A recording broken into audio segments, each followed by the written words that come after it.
dan mensejahterakan masyarakat desa.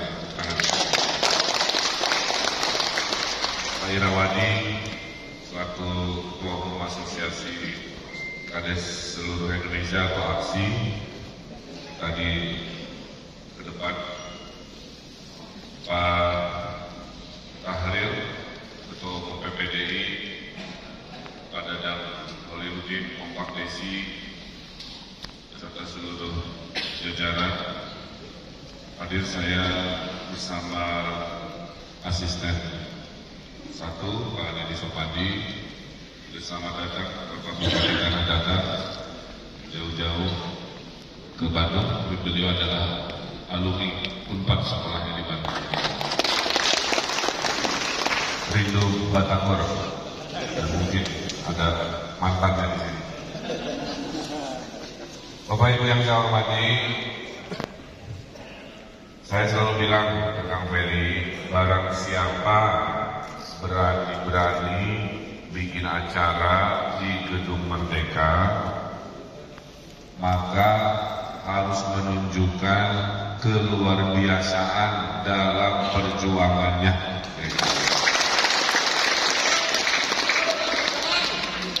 Maka hari lahirnya Majelis Desa Indonesia saya izinkan di tempat paling mulia di Republik Indonesia, yaitu Gedung Merdeka.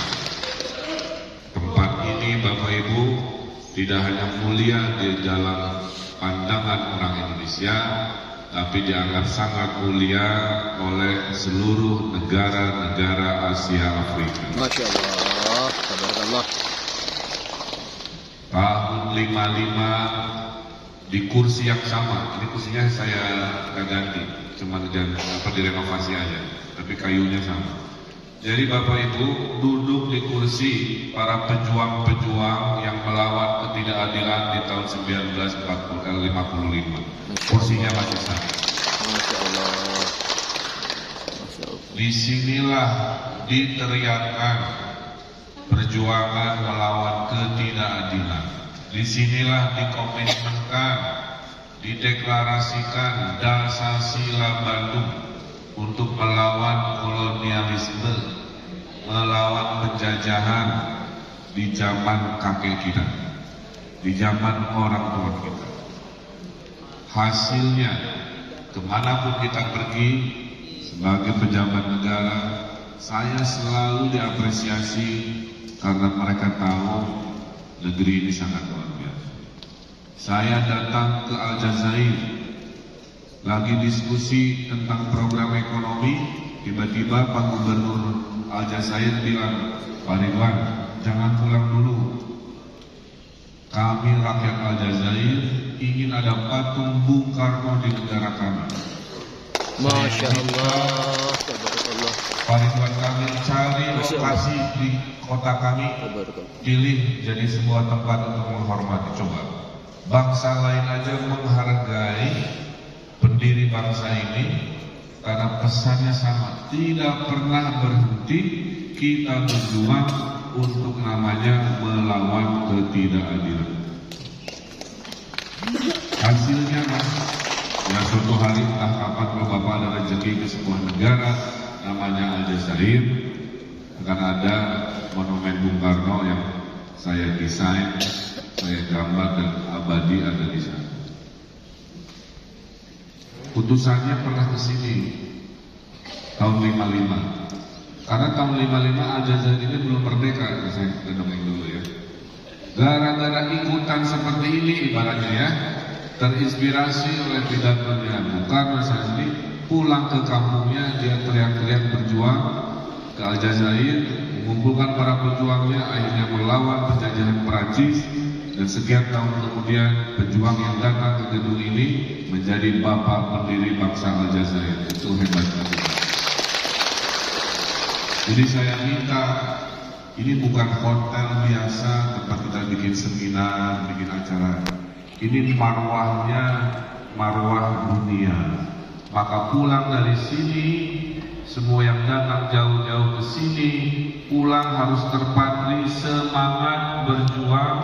Tidak boleh patah, tidak boleh kalah, karena tidak ada perjuangan perjuangan yang mudah di dalam hidup ini. Tidak ada perjuangan yang mudah. Jadi kalau saya dengar ada dinamika di dalam pemegang kepentingan desa, itulah kehidupan kita. Maka ini sudah benar, sudah menuju loading 100%. Ya, pemegang saham desa, pemegang kepentingan desa berkumpul bersama-sama supaya jangan sendiri-sendiri. Karena kita pernah belajar dari sejarah, kalau kita sendiri-sendiri, kita dijajah lama sekali 3,5 abad. Tapi pada saat ada persatuan Indonesia, semua mengesampingkan kepentingan golongan, agama, etnisitas, dan lain-lain. Tiba-tiba kita bersatu seperti sapu lidi yang penuh dengan kekuatan, dan kita akhirnya bisa merdeka. Dan kita sekarang menjadi bangsa yang terhormat. Ekonominya ranking 16 di dunia dari 200 negara. Dan 20 tahun lagi kita akan menjadi negara ketiga, keempat ekonomi terbesar di dunia. Tinggal 20 tahun lagi Bapak Ibu, kita akan menjadi negara adidaya. Dan dalam 20 tahun itu, masyarakat desa harus menjadi pemain, harus menjadi stakeholder, harus menjadi komponen utama dalam mewujudkan negara adidaya 2045. Kita tidak boleh jadi penonton, kita harus menjadi subjek, bukan hanya objek. Tapi semua mimpi itu tidak bisa menunggu. Jodoh, cita-cita, rezeki itu semua harus dijemput, tidak bisa ditunggu. Jangan seperti jaga warung menunggu orang datang.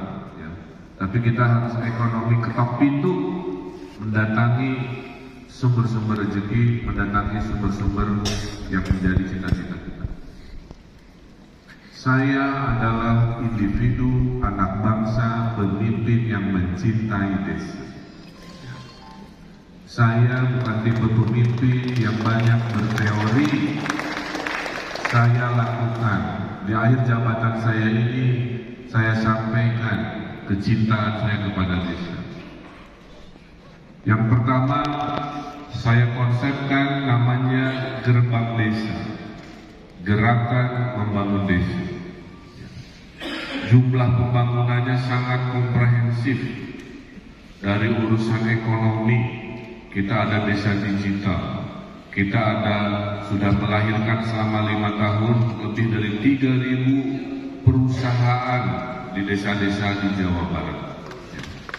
Kita hadirkan desa digital, di mana semua urusan sekarang pakai HP untuk memudahkan.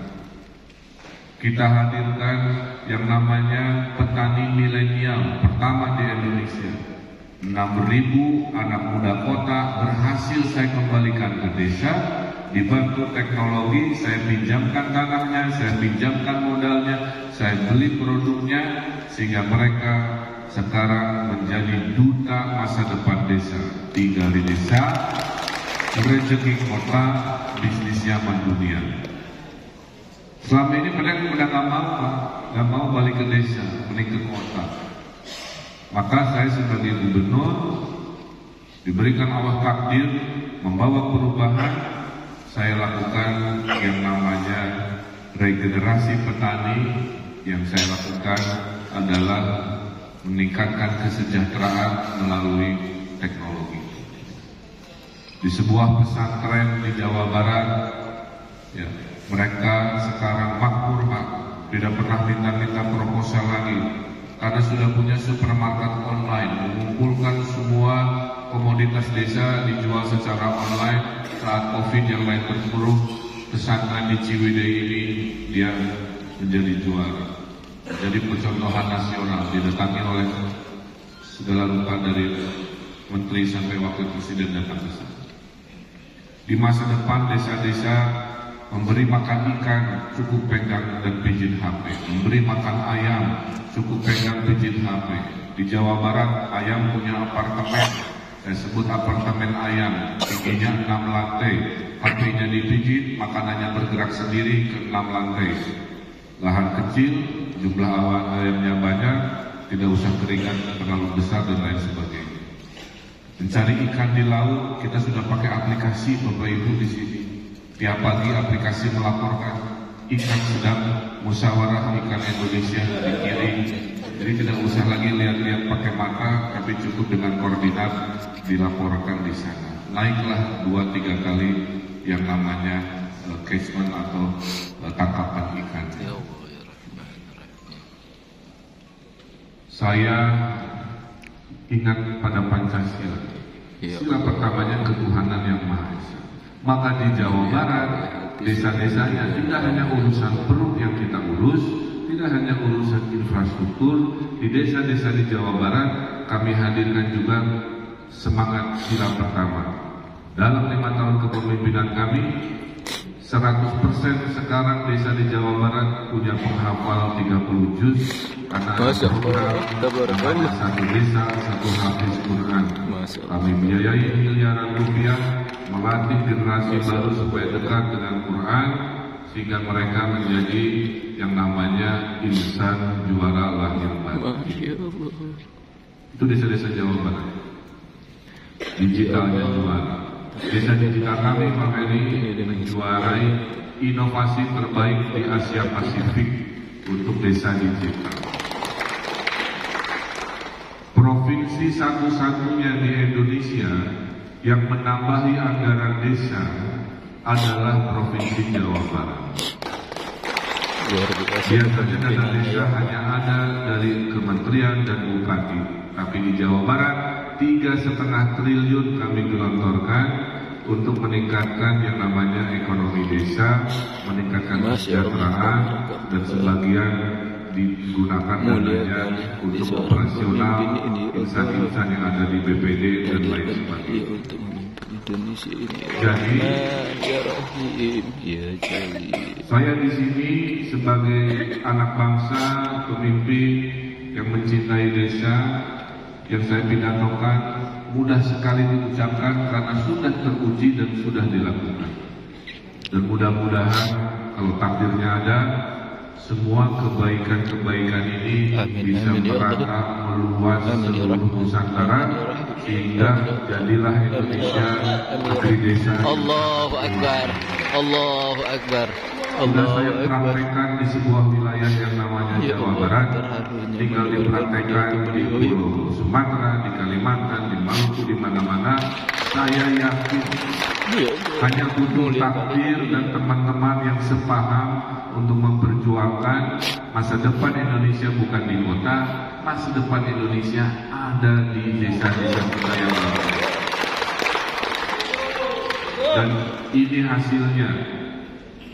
Waktu saya mulai jadi gubernur, Bapak Ibu, desa miskin tertinggal, sangat tertinggal ada 1.000. Hanya butuh 4 tahun, desa tertinggal, sangat tertinggal di Jawa Barat sudah 0.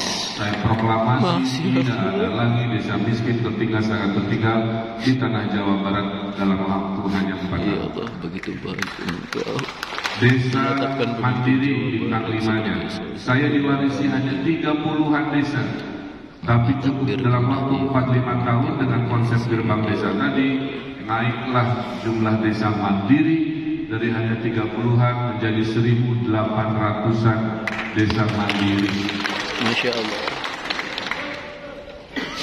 Itulah kecintaan, komitmen, ya, dari anggaran, dari gagasan, dari pelaksanaan. Karena saya meyakini masa depan ada di desa. Seorang Ridwan Kamil pun kalau sudah nanti pensiun pasti akan menghabiskan sisa hidupnya banyak di desa. Jadi saya harus memaksimalkan itu. Ya Allah, rendah hati sekali beliau, ya Allah.